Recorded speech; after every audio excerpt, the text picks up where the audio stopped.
Welcome back to ABC57 Kickoff. We have some very special guests joining us right now. We have Ben. You are 15 years old, and your whole family here joining you. And we are here because you are part of Make-A-Wish. And you've been a lifelong Notre Dame fan. I know Dad is a lifelong Notre Dame fan as well. And you've got your friend here, Savannah, as well. Tell us a little bit about just being here at Notre Dame. What has this experience been like so far? It's been nice. It's been a lot. They've been good to me, and I've done a lot for me too. I mean, I played catch with Jaden Greathouse. He was nice. Everybody else was nice. That's all I can say. Well, that's all you have to say, because that sounds like a pretty nice experience. And Dad, I know a big part of him being a Notre Dame fan is because of you. You actually have roots right here in South Bend. Yes, grew up in South Bend, born and raised, grew up on the St. Joe River. Grew up literally working in a concession stand here at Notre Dame as a kid. My dad, my mom, my brother all went here.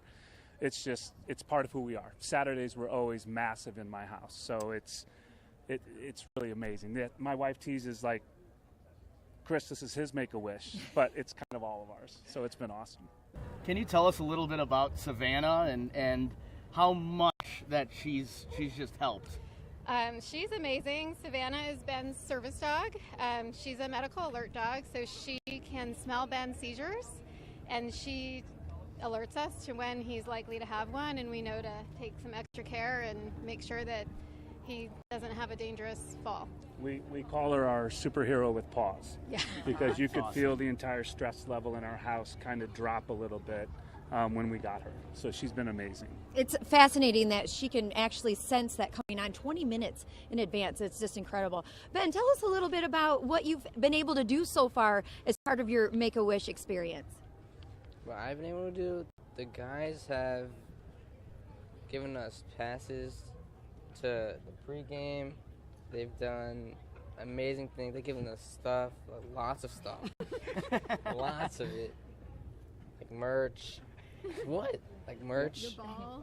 A ball, a signing ball, and then your jersey that I'm wearing now. Official team jersey with his name on the back. Wow. And how about yesterday? You got to actually spend some quality time with Coach Freeman and with some of the players as well. Did you go to practice? Yep. It's true, I did. But Who's your favorite? Who's your favorite on the Irish right now? Xavier Watts. Okay. Yeah. And Dad, Yes. you can tell us a little bit about. Did you have a team dinner? Did you? We did. We had an opportunity. We went to practice. Coach Freeman even snuck up on him, so he didn't even know. So that was a great moment. He got to run routes with Jaden Greathouse. Got to watch practice. We got to go to dinner. Jack Kaiser was amazing. As Joel said, it was kind of like just sitting down and eating dinner with an old family friend. He was amazing. All the players all wanted to come up and meet Ben. This has literally been one of the most amazing experiences we could have ever had. Every time we turn around, there's something new. People at the bookstore know him. They were asking me at the bookstore yesterday, how's Ben doing? Aww. Like, everywhere we turn, it's just been mind-blowing. It's been an incredible experience. Once again, Allison pulls another rabbit out of a hat. Here I am. Here's the rabbit. Here he is. And Joe, you've got a little something special. I do, but before I say this, I was over at the bookstore yesterday doing the signing, and Ben's family was there, and so I'm standing. I went and bought something that I wanted to give. I'm going to give Ben here in a second, and they're standing over at the cash register saying, "Well, we're here with the Make-A-Wish Foundation." I'm going, I wonder if they're the same people that I'm going to see tomorrow. Well, in the meantime, I went and I figured, why not get you something a little special? So that's from me to you. Wow. Awesome. Is it? Here, it's yours. There you go. There you go. Well, as Now you got part two of this, them. we got would one like from Marcus, too. Did you get one from them, too? Pretty much. allow Yeah, Coach is Joe to unbelievable. maybe kind of give you some technique. He said that he really wanted to play football, but because of his condition, he's never been able to. And so we've got, a legend here to give you some pointers, maybe show you how to grip the ball. We have a game set up right here behind us, but you can show him the hand grip, maybe give him some pointers, and then give a few tosses over there. What are you talking about? All of a sudden. Hey, I like to boss everybody around. All of a sudden, it's Allison, the coach. Okay, no. Yes, right. I like this job. What you do is basically the way I used to grip it is, first of all, you don't put your complete palm on the ball. You hold it with your fingers. So you sort of squeeze it with your fingers, and then you put the middle finger right above this lace and just grip it right there. So if you can do it with that, take it this way here. Be about like that. There you go. We're all learning something here, too, not only Ben. Now, this is really good because under here, it's called air. You want to leave a little bit of air. That allows you, when you throw the ball. Now, the big thing about throwing a football is when you snap your wrist, it goes down and out. When you throw a baseball, it goes down and in. And the last thing to leave the football is this finger. So when you throw the ball, as it releases, this is the one that directs everything. So if you point it here, it'll go there. If you point it here, it'll go there. You want to give it a try, Ben? One-on-one against the legend, Joe Theismann. All right, let's go over here. Let's come back over here. Nobody trip over. Savannah. And we'll let Joe go first. Oh yeah, sure. Show us how it's done. With my bad arm. This is about 5 yards away. You hold that for me. All right. I'm going to give you this. You ready? Here we go. You ready for this competition? There we go. All right. There we go. Oh! Yes! Oh! Here, give it one more. Give it go. another try. Give Give it it another try. We got more. We got more. Go ahead. You're up now. There you go. All right. Now aim to the right side. Just aim to the right side. A little bit. Hold it. Yep. Turn a little bit this way. There we go. Hey, there we go. It's awesome. Now you're ready. Let her fly. There it is. Oh! Oh! We got one more. We're Do we have closer. one more? We're getting Hold closer. on. We got one more coming back. Here we go. There we go. Let's give it another couple Just a tries. little higher. Here you go, Ben. There you go, Ben. Come on, Ben. Here we go. There You can go. do it, a buddy. little bit higher. Let's go. You got it. Oh, getting we're so honing close. in. This is We're the so one. close. That one's on the receiver. Oh, Oh. we're even closer. Great job. How fun is this? You know what? And we'll be back at halftime. So, He's going to give it we go. another All try. right, aim for his face. Aim for his face. Aim for the face. Yay! Nailed it. Ben. You know what? Way to No come better way than to get an introduction to throwing the football from the living legend himself, Joe Theismann. Thank Thank you. you It's guys great to be so with much. everybody. We're going to Thank be you. right back with Joe Yeah. here on ABC57 Kickoff. Stick around. We've got so much more to come your way. Nice. Welcome back to ABC 57 Kickoff. I'm Allison Hayes alongside Vahid Sadrazadeh and the one and only Irish legend Super Bowl champ, Joe Theismann. Joe, if you just missed it, I hope you didn't. We just had a really cool Oh, it was great. moment Awesome. with Make-A-Wish. Awesome. And you gave him pointers on how to throw the football, and he nailed it. Ben, he did it. It's so great to see Ben being able to do the things he's able to do, and thank you so much to Make-A-Wish for making this happen. I mean, you know, people hear the term Make-A-Wish, but you really are fulfilling the dreams of not only the individuals but the families that work so hard to make sure they want to give so much to their children, and for the Make-A-Wish Foundation. So I thank you very much for what you do, and it's just a little way to say thank you. To see somebody, I love it when you take someone and you show them something, and then all of a sudden it doesn't quite go, and then they start to do it the next time, and it gets a little bit better and a little bit better, and then all of a sudden they accomplish something. It's like that's what life's all about. I learned a lesson later in life I think is really important, is that the good Lord put us on this earth to serve others, not to be served. Sometimes you get a little highfalutin and feel pretty good. I mean, I've had a lot of great things happen in my life, but man, I found out that there's no greater satisfaction than to be able to give something to somebody, to give a gift of something, than get something, to be honest with you. That's cool. Always learning something from you, Joe. Whenever we're talking and catching up with you, and you're back in South Bend, and one of the reasons you're back, last night you were honored at the Knute Rockne Memorial Society, something that you've talked about that's so near and dear to your heart, and such an honor. Let's take a look at some of the award ceremony last night. It's an incredibly humbling experience to be included in the names that have won this award. Of course, it has the name Knute Rockne attached to it, which even makes it even more special. You think of the 100 years of quarterbacks in the University of Notre Dame, and you know, if there's a place you want to call quarterback U, this is probably the one place that I think everybody would think of. All of it is to recognize the traits that Coach Rockne exhibited in his amazing career. Not just winning games in the field, but doing it with class and honor, and really promoting the name of Notre Dame. So this fall is that we're recognizing the centennial of the 1924 Consensus National Champions of Four Horsemen fame, and tonight we're honored to have family members of two of those four horsemen, Don Miller Harry Stuhldreher with us at our event. I love the shirts that you're wearing, and it honors your grandfather. This one is my grandfather right there. It's been part of kind of our DNA growing up. So to finally be here and to be honored for something like this tonight is really, really, really special. Sounds like you're looking for looking. You couldn't find anybody? It was such an honor to play here, such an incredible experience to be a part of this. At a young age, from a kid coming from New Jersey, you really knew nothing about what the University of Notre Dame was. Now all of a sudden you understand it's the greatest place in the world. And like, I never get invited here if you're not here tonight. So thanks for having me. Joe Theismann. I get off the plane, Newark, New Jersey. My dad picks me up and says, "What do you think?" I said, "Dad," and you saw it in the video, "Dad, I have to go to Notre Dame." He says, "Why?"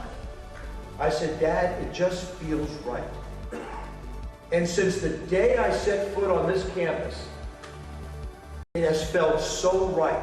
His question is, if you could go to the Notre Dame archive file and view your most satisfying and impactful personal highlight, what would it be? It would be throwing a touchdown pass to Tom Gatewood.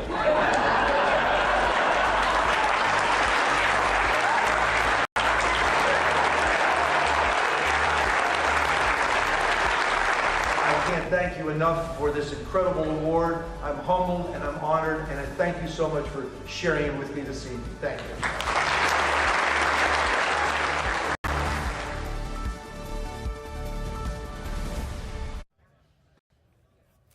Just a really great event. But Joe, I had the privilege of presenting you with the Living Legend Award, given to players and coaches who've had remarkable achievements on and off the field and in serving the community. You know, you're amongst the likes of Johnny Lujack, Alan Page, Barry Alvarez, who won this award as well for the Knute Rockne Memorial Society. I have to imagine it was pretty special, maybe even a little surreal for you. It was surreal. It really was. And you know, when you attach the name Knute Rockne to anything here at the University of Notre Dame, you know it's special. And to be giving a Living Legend Award was beyond comprehension. And the award in itself was a great honor, but Pat Steenberg and the people that spoke, and Ronnie Paulus, and of course, you did a fantastic job last night. And Jim LaFleur, the job he did putting everything together, and the historian that he is, and to learn so much about the Stuhldreher family and all of, you know, the Four Horsemen and the Seven Mules, and that's Notre Dame. That's who we are. That's where it all started. We all have to have roots somewhere, and that's where it was. And so having Knute Rockne's name attached to it just made it even more special for me last night. Well, it was 100 years of quarterbacks. That's yeah, what they I were mean, celebrating. I didn't feel 100 years old, but I do now, but I didn't necessarily feel that way last night. I thought it was like, okay, here's the 100th quarterback, you 100-year-old guy. No. What does that mean to be part of such an elite group of not only quarterbacks, but people here at Notre Dame that have taken that role? And to be the quarterback in Notre Dame, you have to be a little bit of a historian, right? I mean, to look back at the history of Notre Dame and say, this is what I have to live up to, and to take it and to make it up to this mountaintop that you took the position to as well. Talk a little bit about that. Well, you really try hard not to live up to what has happened in the past, because you can't succeed. It's like, I want to be like this, or I want to be like Joe Montana, or I want to be like Joe Theismann. No, you have to set your own standard. Now, we hopefully have created a legacy here that somebody wants to follow. For me, when I came to the University of Notre Dame, I didn't watch Notre Dame on Saturday. I was playing football. That's what we played ball games, so I didn't really get a chance. When you go to this university and you become a part of this quote-unquote legacy, then you really start to appreciate it. As time goes on, you look back at the guys you played ball with, the coaches you played with, the fans you played in front of, the dorms that you lived in, because, hey, you know, we didn't have a fraternity, so we all lived together. And it just, that's where you start to think, gosh, I'm the luckiest guy in the world. If I can, I tell the one quick story. When we played in the Hula Bowl in 1971, we flew to Hawaii.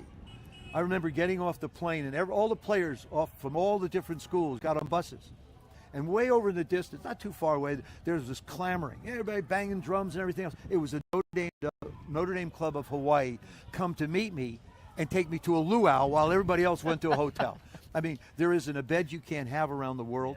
There isn't a family that won't take you in. And we are the greatest family in the world when it comes to the university. And to be able to have the opportunity to play football here for a skinny little kid, just like Harry Stuhldreher, you know, 5'7", 110 pounds, or 150 pounds. I was, 5 feet 10 and 150 pounds. So we had a little bit, after the 100 years, we had a little bit in common. Well, I love that. I mean, of course, the quarterback position at Notre Dame, probably one of the most widely criticized positions in all of college football. You lived it. Right now, Riley Leonard is living it. Yeah. What do you like about Riley, but also where do you feel like he needs to improve to make those improvements for this season and take the team to the next Well, level? first you have to consider Riley didn't have hardly any work in the offseason because he was healing from the game that we heard him in a year ago when he was at Duke. I think he can be more accurate. That's the big thing. I think it's the little simple passes where people are sort of wide open where I think he can find a little more accuracy. We've seen this over the last couple of games where we've got guys in position and, he doesn't manage to quite get it there. Those are the gimmies. Those are the ones you have to get. Tough runner, he can't keep getting himself beat up. I mean, I stress this with Jaden Daniels in Washington. We've sat down and had conversations. Protect yourself. Don't get yourself beat up. You don't serve anybody if you're in a tub trying to get well. If you're standing on the sidelines and you can't play, you're not doing your team a service. So, be smart with the football. I think he's going to continue to work from an accuracy standpoint because I said he didn't get a lot of work in the offseason. And so now it's a chance to be able to put everything together. And Mike Denbrook, our offensive coordinator, I'm sure is going to have some great stuff for Stanford. And this is a football game that we should win. But you can't, as a player, walk out on that football field and say, okay, well, hey, here's my helmet. Okay, we're just going to do what we want to do. No, go earn it. See, as players, this is the one thing that when I was at Notre Dame and when I was in Washington, we set the standard. We didn't let somebody set the standard for us. We played at a tempo. We moved along, but it was ours. Now, you want to try and catch us, that's fine, but you're not going to be able to. We're just going to roll through you. And so we keep the momentum going. And that's what we're starting to find again here at Notre Dame. We're starting to find that momentum again, where it isn't just play a half or three quarters. It's an entire football game. Allison said it last night, the it factor. You just have had it throughout your entire life. I don't know what it is. We could chat with you for the next hour, 2 hours. Thank you so much, Joe. Thanks for having me, and thank you to Make-A-Wish for making this happen, too. Awesome. The great Joe Theismann, everybody, joining us here on ABC 57 Kickoff.